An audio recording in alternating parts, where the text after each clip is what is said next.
Que vous inspirait le concours de l'Eurovision avant que vous ne participiez à la sélection nationale?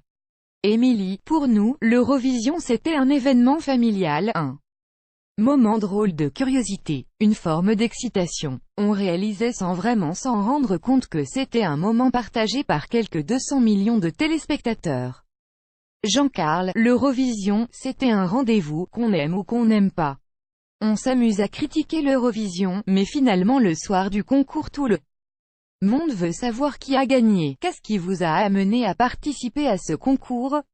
Jean-Carl, en fait, c'est vraiment la chanson qui a décidé pour nous. On a été contacté par la production de l'émission, qui voulait savoir si on avait des chansons à leur proposer. On s'est dit qu'on se sentirait de participer à l'aventure avec Merci que l'on avait déjà écrite, en raison du message d'espoir que cette chanson véhiculait. Puis, on s'est vraiment pris au jeu. Et aujourd'hui, on est en finale. Que répondez-vous aux critiques sur la thématique développée dans Merci, JK? Rien. On ne répond rien. Et on ne politise rien. On raconte une histoire, celle d'une petite fille qui naît sur un bateau, et de ceux qui ont sauvé sa mère de la noyade. On ne donne de leçons à personne. On ne dit pas ce qu'il faut faire ou ne pas faire. C'est une chanson humaniste. Ni dans le choix des mots, ni dans le thème abordé on n'a voulu être politique. Nous avons juste été touchés en lisant ce tweet de votre confrère annonçant la naissance de Merci. Et nous, ce qui nous intéresse en tant qu'artistes, c'est de retranscrire des émotions en chanson. Là, notre émotion a été très forte et je pense que nous avons réussi, par cette chanson, à toucher les gens. Photo Franz Chavaroche. Pour vous, cette finale à Lisbonne, c'est un accomplissement ou le début d'une belle histoire? JK, c'est surtout une expérience énorme dont on entend profiter à fond. Ce qu'on trouve super, c'est qu'on est auteur-compositeur et qu'on ne nous a rien demandé de changer à ce que nous sommes, contrairement à certains télécrochets. Et on va se retrouver devant une audience colossale, comme nous sommes vraiment. C'est merveilleux pour nous. Après la suite, on verra bien. Jean-Paul Gaultier va vous habiller ce samedi. D'où vient l'idée de cette collaboration et a-t-il lui aussi respecté ce que vous êtes? JK, on s'est rencontrés sur le plateau du journal de France 2 le lendemain de notre victoire à destination Eurovision. Il nous a tous deux suite proposé ses services. C'est un grand fan de l'Eurovision. Il nous a dit avoir flashé sur la chanson et notre style. Et qu'il avait compris qu'on avait déjà un look bien défini. Il nous propose en fait une version couture de nos propres tenues. Si vous gagnez l'Eurovision, à qui dédierez-vous la victoire? Ensemble, à Merci évidemment, à sa maman aussi. Et puis à Bruno Berber et Pascal Guix, nos amis casteurs, qui ont perçu que Merci était une belle chanson et qu'elle pouvait trouver sa place à l'Eurovision.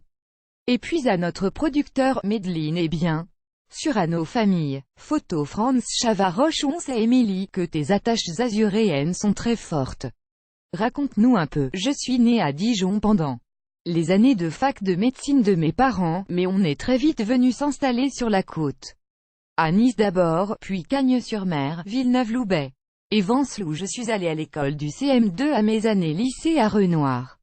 La Côte d'Azur est un bijou. Elle est unique au monde. Ton spot préféré? J'ai un petit faible pour la Cagne, petite rivière qui rejoint la Méditerranée à Cagnes-sur-Mer, NDLR, et les coins où tu trouves des cours d'eau et où l'on peut se baigner dans une eau bien fraîche. Je suis plus arrière-pays que littoral. Mon sud a moi c'est plus du relief, des cyprès, des eucalyptus, des baous. Comment es-tu venu à la musique? Par mes parents d'abord.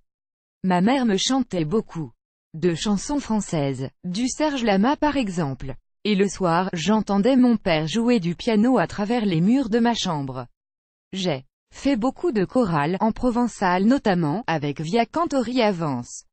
Et puis j'ai toujours pris des cours de chant, lyrique, jazz, chorale.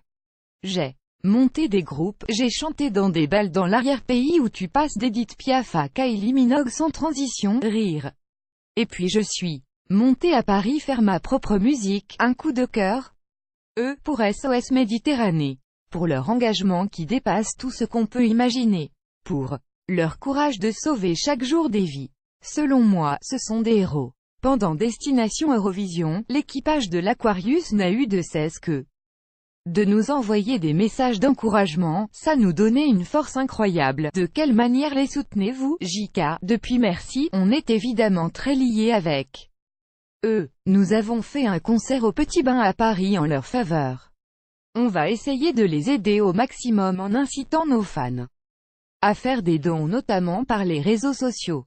Et puis nous aimerions créer une association qui aura pour but de soutenir Merci, sa maman Taiwo et Gift, sa grande sœur de 17 ans restée au Nigeria. Merci a été retrouvée en bonne santé dans un camp de migrants en Sicile. Heureux, forcément, c'est une nouvelle magnifique.